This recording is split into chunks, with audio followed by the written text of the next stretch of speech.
Hey everybody, so I've got a video I wanted to make that I've wanted to make for a while, and one of my regular viewers gave me a comment that serves as a good prompt for me to make this commentary I've wanted to do.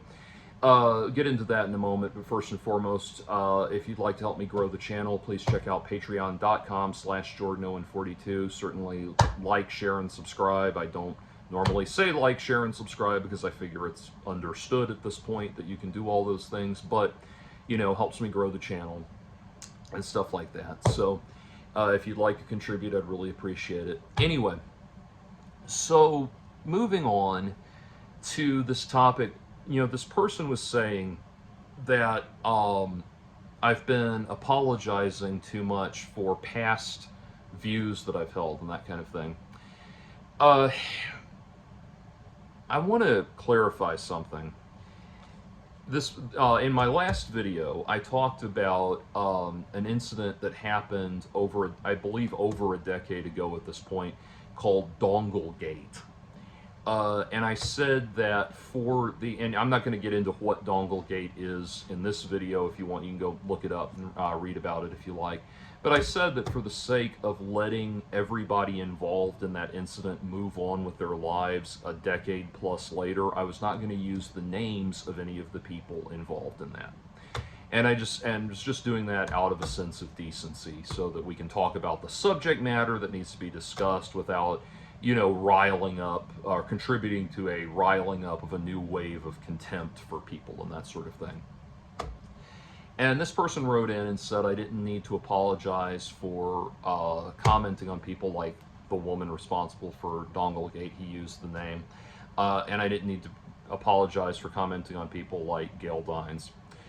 I want to clarify something first and foremost. I'm not doing any Gail Dines content, and I pulled all that stuff because I'm not in that world anymore, and I've moved on to other things. I'm not at all sorry for condemning and debunking the bullshit views of Gail Dines. I did call her some names back in the day that I wish I could take back. That's unfortunate. But as far as debunking her views, her utterly horrible views that are based on falsehoods, no, I don't have a problem. I'm not at all sorry for that. And if you're just joining us, to give you a perspective on what I'm talking about, I don't mind saying Gail Dines' name because, unlike the person responsible for Donglegate, Gail Dines is a career public persona and continues to not only continues to function in public light. I think she may have retired from her academic work, but continues to be a public presence and that sort of thing. But also as somebody who works to influence lawmakers and policy and that sort of thing. So this is very much a mover and shaker, and it's different from somebody that stumbled into, stepped in shit 10 plus years ago and deserves to move on with their lives. Anyway, but to give you a quick perspective on what I'm talking about with Gail Dines, I don't want to get back into all of her bullshit, but it's kind of like, if you look at, she's very much an anti-porn activist. That's her number one thing. And if you look at her, for example, her body of work and her public appearances, there's one she does. Again, this was about back when her book Pornland had just been released. She appears on some talk show. I think it's a European talk show, and it's a panel discussion about pornography from an academic standpoint and that kind of thing. And on the panel, there's a clip of this. She says that the night before doing this show, she had been on a radio program where one man after another was calling in, and they were all calling in and saying that they thought it was acceptable to rape women. And the man sitting next to her, one of the other guests who's sitting next to her, is finally fed up at this point, and he bangs the table with his fist and says, "I don't believe you. And, I don't believe that happened." And confronted with that, Mitzi says hi. Confronted with that, Gail Dines says, well, they were basically that they were implying, the men were implying with the things they said that they thought rape was acceptable.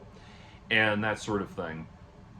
And so I go and listen. I went and found the episode of the radio program that she was on and listened to it. And not only does no man at any point call in and say overtly or directly that they thought rape was acceptable, they don't ever say anything that implies it. Even, I mean, it's utterly ridiculous. She's just lying at that point. She is just wrong, and no amount of dodging or prevarication can make it anything else.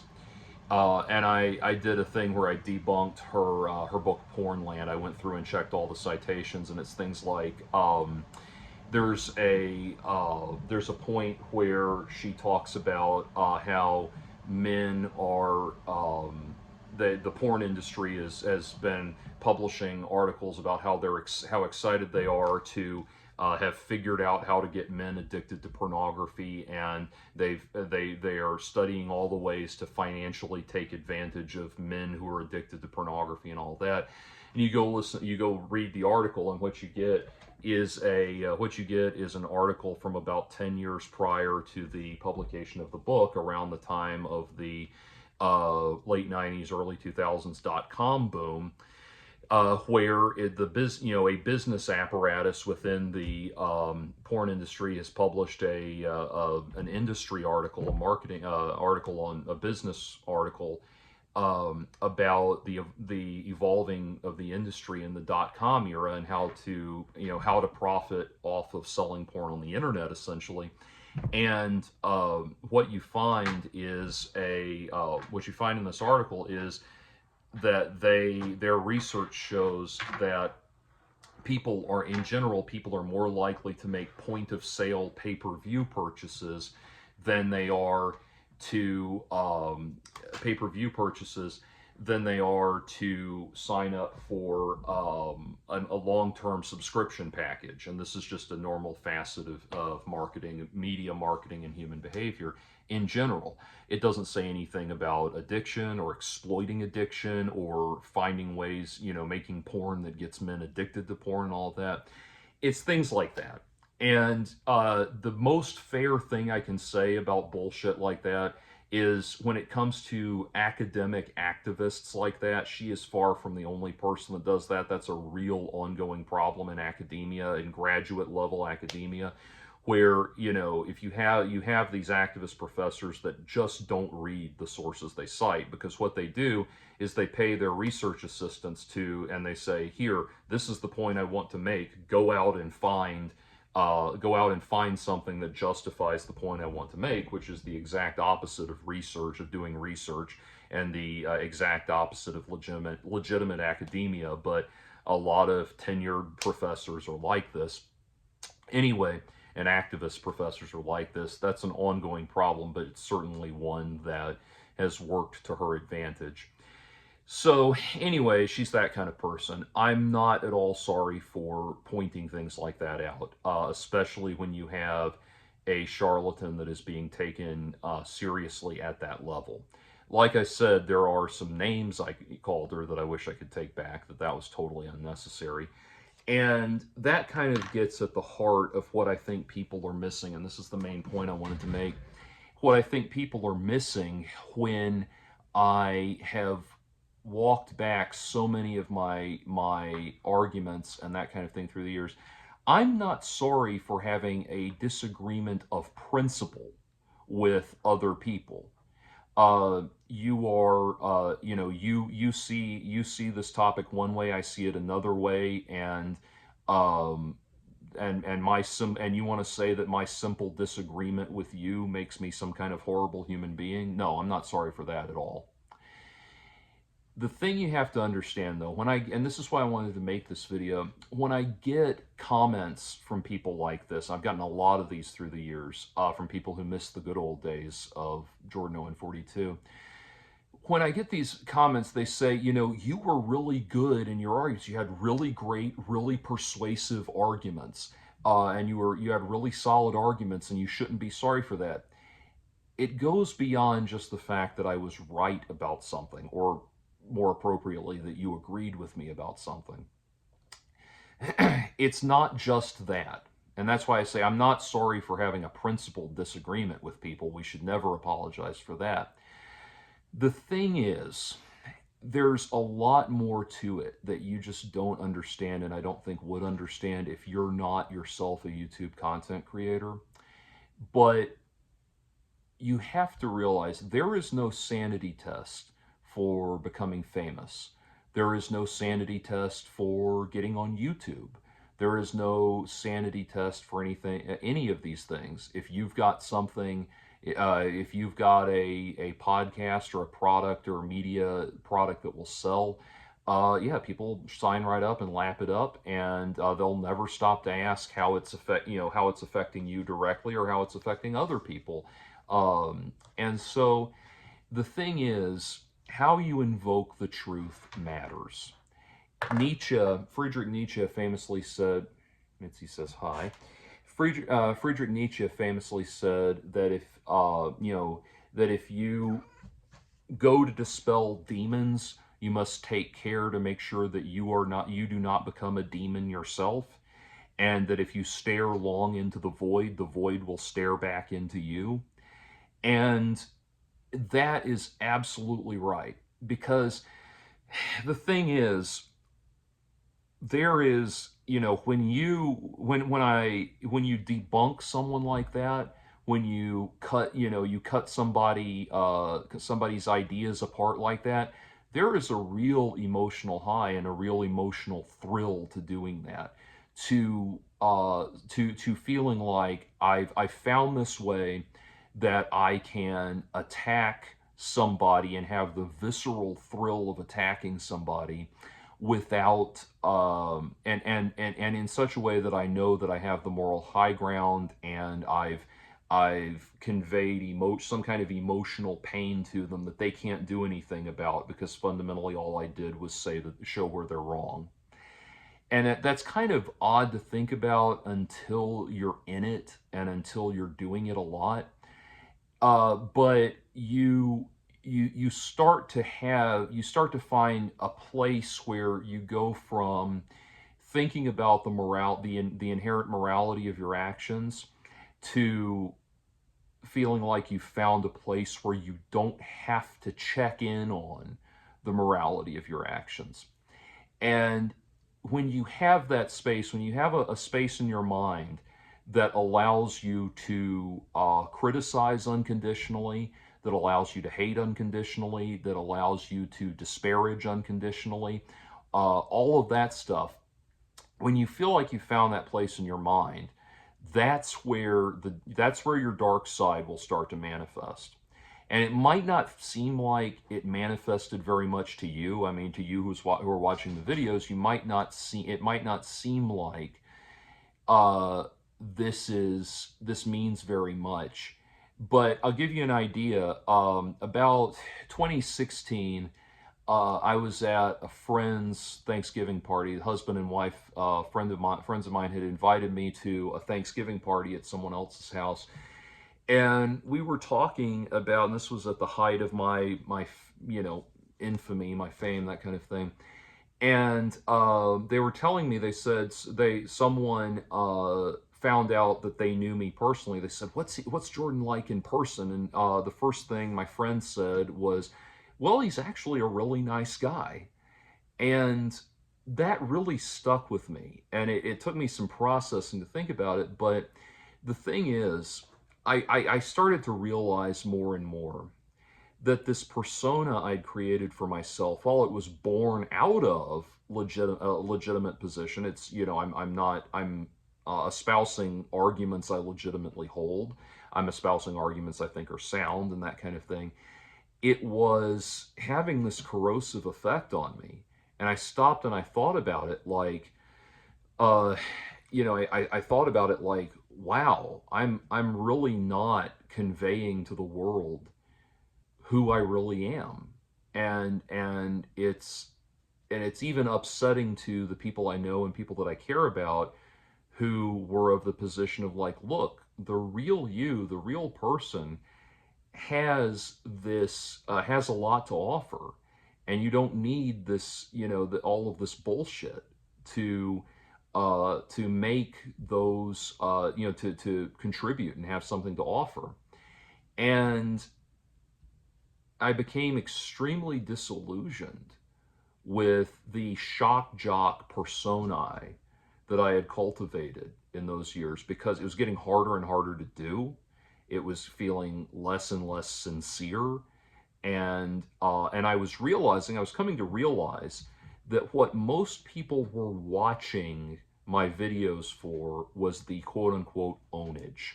That's what it really comes down to. It's just entertaining. It doesn't matter what the topic is.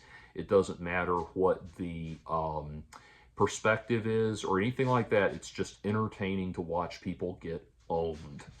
And I was coming to realize that I'm not, even if I'm making a legitimate or valid argument, it's not being presented in a way that allows it to do anything useful or worthwhile. And so that's when I realized I needed to take a step back and really think about the person I was projecting out into the world versus who I actually am and what I actually have to offer. And, and I came to be honest with myself that the, a lot of this persona that I had adopted came from a lack of belief in myself.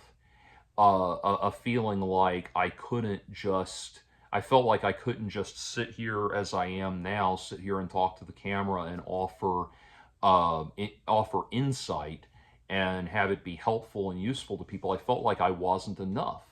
And that lack of an inner sense of self was pushing me into this outrageous persona, and making me feel validated in that persona, like, oh, I found the real me, and I can push all this other stuff that, this person that seems like a total weakling and everything.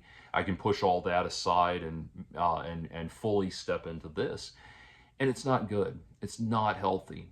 And I'll give you an example using the Donglegate thing of what I'm talking about. I'm not the woman who's responsible for Donglegate. You're right that she is, in all of the things you said about her and her character, I agree with you.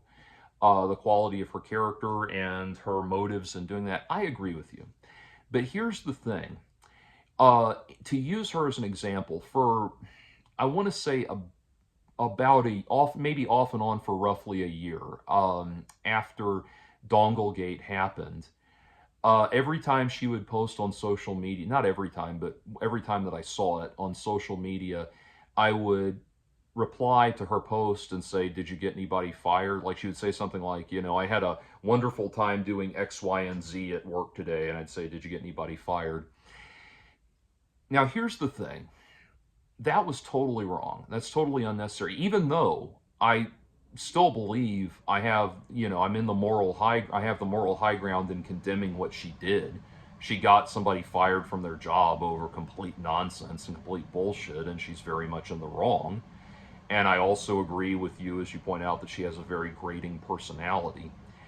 But the thing is, it comes back to, if you think about the story of Cain and Abel, once God has condemned Cain and given him his punishment, he gives him the mark of Cain, puts a mark on his forehead that gives him the mark of Cain, and he says, no one else shall touch this man now that he bears the mark of Cain.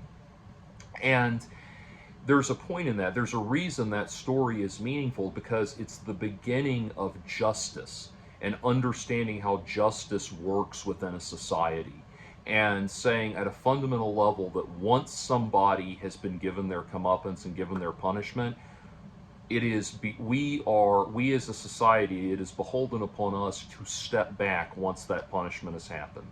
Once that person has gotten their just rewards, it is important as a society that we all step back, because otherwise we have chaos and anarchy. And so that the woman responsible for Donglegate, she got fired from her job and pilloried in the court of public opinion. And so at that point, that's about as punished as she was ever going to get for that.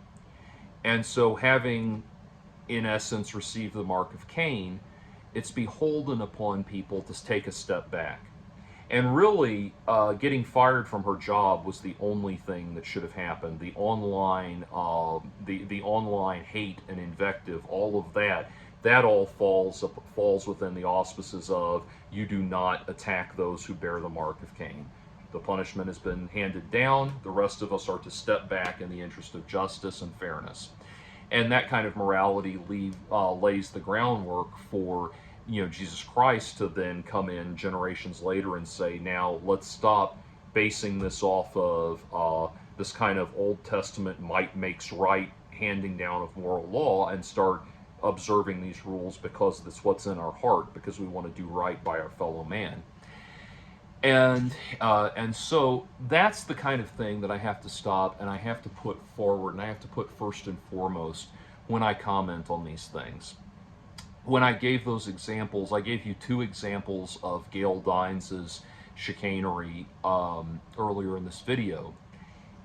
There is, even as I present that, there's this biting urge within me to just lay out an entire case of everything she's ever done wrong and that kind of thing. And it's like, no, even 2 examples was really too much. Any examples, in a way, in this video was really too much. I'll leave it in to make a point, but even that was really too much because it's exacerbating the issue. I could have just as easily said, I'm not sorry for criticizing the fact that Gail Dines lies and presents manipulated half-truths and things like that. So, that sort of thing, that's what I'm talking about. I'm not sorry for saying that the woman responsible for Donglegate was wrong. I'm not sorry for saying she's in the wrong. What I have to stop, though, and what I have to do, though, is acknowledge and constantly be aware of what that brings about in me and what it has the potential to bring about in anybody. That is the origin of the of where all of the online hate mob stuff comes from. And that's what needs to be discussed and understood, is a lot of those online hate mobs think they're motivated by fighting the good fight and fighting for the greater good and that sort of thing. Whether you like him or not, and I certainly understand if you don't, but especially in light of the his comments defending health insurance companies and that kind of thing, but years and years and years ago, back when Ben Shapiro was somebody I said that I respected, he had a very good and very sound argument. He said this on the Dave Rubin show, the Rubin Report. He had a very important and very good argument that we should all take to heart, even if you don't agree with Ben Shapiro, and it was this. He said the problem with Twitter and things like Twitter, social media, and that sort of thing, is it's a crowd that has gathered with no purpose. Normally, when a crowd gathers in society, it's because they're going to school, they're going to the shopping mall, they're going to church, they're going to a concert. When people gather in a crowd, it's because they all have a reason to be there. And that reason to be there is the civilizing factor among them. Twitter and things like it are a crowd that has... Twitter and things like it are a crowd that has assembled with no purpose. And so, and this is what Ben Shapiro pointed out, and so what happens is when one person says or does something that's out of line in some way, someone else says, "Get him!" And now the mob has a purpose. Now the crowd has a purpose, and it can become a hate mob. And that's the reality of the world we now live in and the world we now occupy. And it is so, there's a saying, no snowflake feels like it's responsible for the avalanche. The modern double meaning of snowflake makes that comment even more apropos. But no snowflake feels like they're responsible for the avalanche. And so you have to stop and think about what you're contributing to and the atmosphere you're contributing to. And that's what haunts me more than anything, more than saying, well, yes, you were right about this one thing or this one topic, and you shouldn't feel sorry about it. What I'm contributing to is the greater thing that I have to think about. And I'll give you an example from the more modern incarnation of the Daily Wire. A few years ago when well, it's really just a couple of years ago when Dylan Mulvaney was the biggest thing. Dylan Mulvaney has more or less vanished from public awareness at this point, mercifully. Some other annoying e-celebrity will come along to replace. But back when Dylan Mulvaney was the number one hot topic, for like 2 months and everything, Matt Walsh did a video, this very, very harsh condemnation of Dylan Mulvaney, that was very, very, very sinister in its tone, very stern, and very provocative, and something that was very clearly intended to, to turn public opinion against Dylan Mulvaney. And a lot of people that are on his side, like, are fundamentally, generally on his side, like the Quartering, I know, said this, I think Tim Pool did too. A lot of people in that whole sphere said, I agree with what Matt Walsh is saying here, but I don't like the way that he's saying it. And Matt Walsh's response to that was to double down and say, well, let's first begin by noticing that they all agree that I'm right. And, his position was just that, they all agree that I'm right. They're just too much of, basically they're just too much of pussies, too big of a pussy to admit it or get behind it or something like that. And he then went on to say that he saw Dylan Mulvaney that Dylan Mulvaney was his enemy, and that he was, on a fight directly against attacking Dylan Mulvaney directly and all of that. Dylan Mulvaney is an extremely annoying, very obnoxious, and very disrespectful e-celebrity. But the problem Matt Walsh has is with the larger discussion around transgenderism. It is not with Dylan Mulvaney directly. Dylan Mulvaney is just an annoying pissant. Anyway, and so I bring that up to say it's not just enough that you have, and I am not siding with Matt Walsh against Dylan Mulvaney, to be clear about that. I'm using that as an example for the discussion. But for the sake of discussion, let's say that he's right. Even if he's right, how you invoke the truth matters. And, it's funny, I actually had an idea for a video. I always say Matt Walsh is the kind of person I agree with maybe 20% of the time. I actually thought it'd be an interesting and fun video too. I've got some examples of times I've agreed with him. That might be an interesting and fun video to do as well, because I criticize his views so much and everything. But, Matt Walsh's intention unabashedly is to not only turn public opinion against people like Dylan Mulvaney, but rally people against Dylan Mulvaney, rally people to attack people like Dylan Mulvaney and that sort of thing, be it just verbally or online or, God forbid, even in person. He's never said that was his intention, but he's very, very ominous in some of the things that he says that, it could potentially radicalize people. How you invoke the truth matters, and your intention in invoking the truth matters. And when you're invoking the truth in such a way that it is not elevating the discussion, it is only making people miserable and angry, that's significant. And that should matter more, I think, than that issue should precede who's right and who's wrong in all of these issues. Because let's be very honest here. The thing about the internet, the reason it's causing so many problems in so many people's lives, is because the internet allows you to argue directly with somebody and feel like you're getting up in their face and saying everything you want to say without being able to get punched. We talk to each other on the internet, and everybody's guilty of this. We talk to each other on the internet in ways that we would never, setting aside like sweet old ladies that barely use it and that kind of thing. people who spend a lot of time on the internet, like myself, we are all guilty of speaking to people in ways that we would never speak if it was possible for that person that we're speaking to turn around and deck us. In reality, if in reality, in the actual world where we have to live with and uh, maintain genteel, positive relationships, or tolerable relationships with the people around us, we behave in a very different manner. The internet takes away that